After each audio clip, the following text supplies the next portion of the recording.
Hey y'all, what's good? We back with the second episode of Cook Up with your boy Prophet. This episode, starting a new beat. Let's go ahead and get into it. I already got SNARE open. Logic, same deals last time. I don't know what I'm doing. Yeah, keyboard,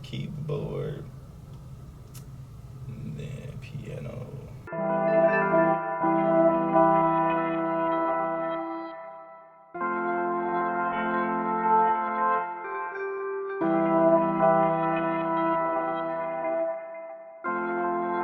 Okay.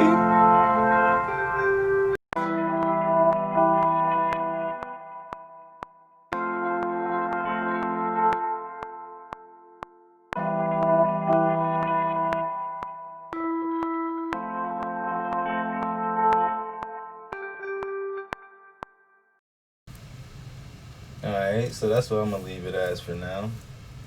Alright, before I get too married to this patch, what I'm gonna do is I'm gonna duplicate it so I don't gotta worry about loading it back up, and then I'm gonna just go ahead and look for something else. Because though it sounds dope, now that I got my chords in, it allows me to audition any other patches that might sound better.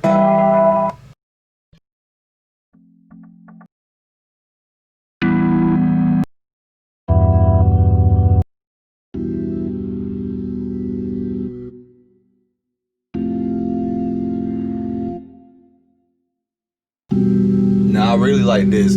Alright, so yeah, this time it look like I'm gonna work with an organ. Go for like a soulful type of trap beat. And then in combination they sound great together.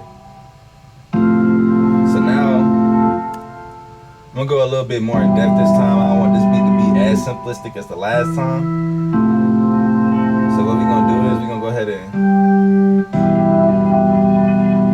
we're gonna add the synth bass. We're gonna add a synth bass line in a bit. Let me see. I use Alchemy native to Logic. It's really slept on. It's better than Nexus. Not even capping.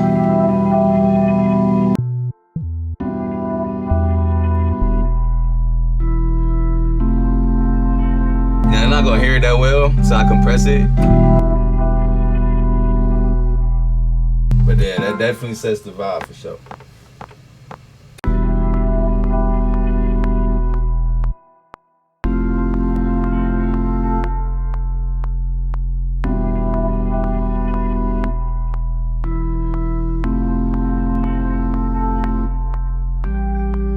And then what I didn't mention last time is that a good reason why I really do the chords first is because it tell you what notes to play in the bass. Having a chord, having that bottom note, because the bass of it, bass, it's a word that we use in hip hop to describe the kick or the 808. But bass can be anything. You got bass instruments like tubas, you got bassoons, it's any low frequency, it's the lowest frequency of whatever group it's in.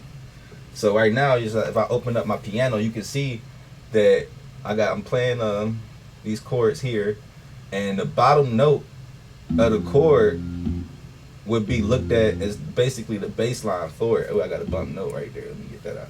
I'm changing chords every what, 2 bars here. So now I got a rhythm to follow, type deal. So that's just the other reason. But yeah, back to it. Let's go ahead and let's get something melodic in here. This time I'm really gonna go ahead and make a real melody. I feel like last time I cheated y'all. I'm gonna go ahead and open up another instance of Omnisphere. And inside I'm gonna go down to my synths and look for a nice synth lead.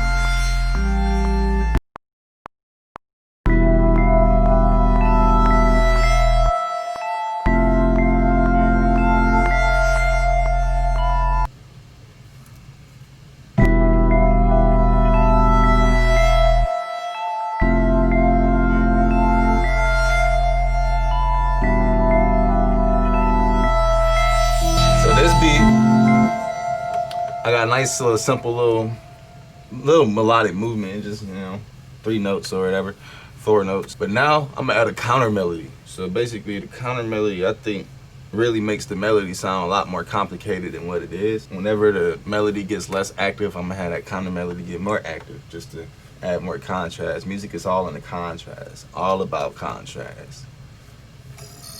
A virus slap. I used to play the virus slap concert band.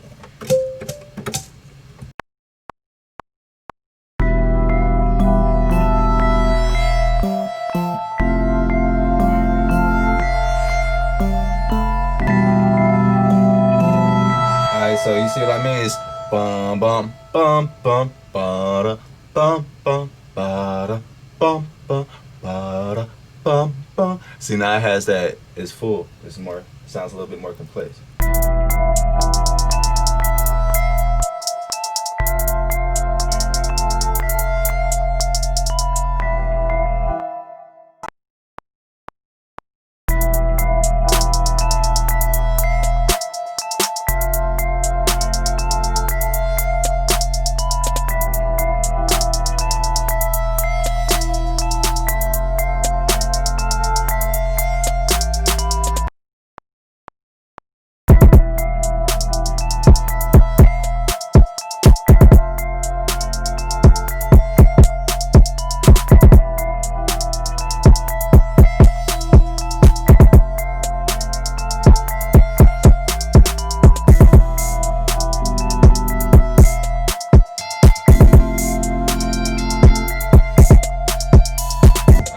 I'm gonna give it is an 808. I haven't put an 808 on it.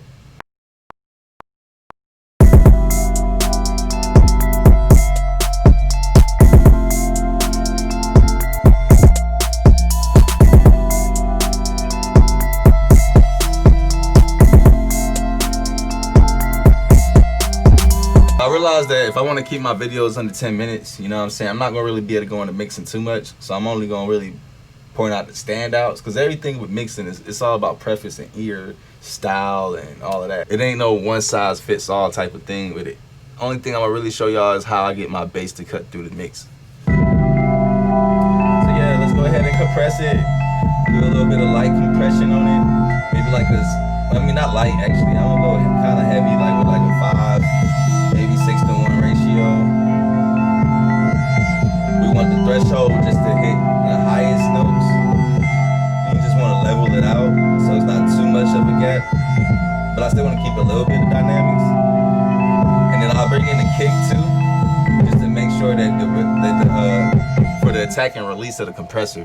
So I want it to have enough punch to still have balls, but not too much punch to where the kick is unnecessary. That sounds about good to my ear. So now I'm gonna go ahead and EQ. Equalizer is really important for the bass, because you can't get that frequency to cut through if you never boost the right frequency.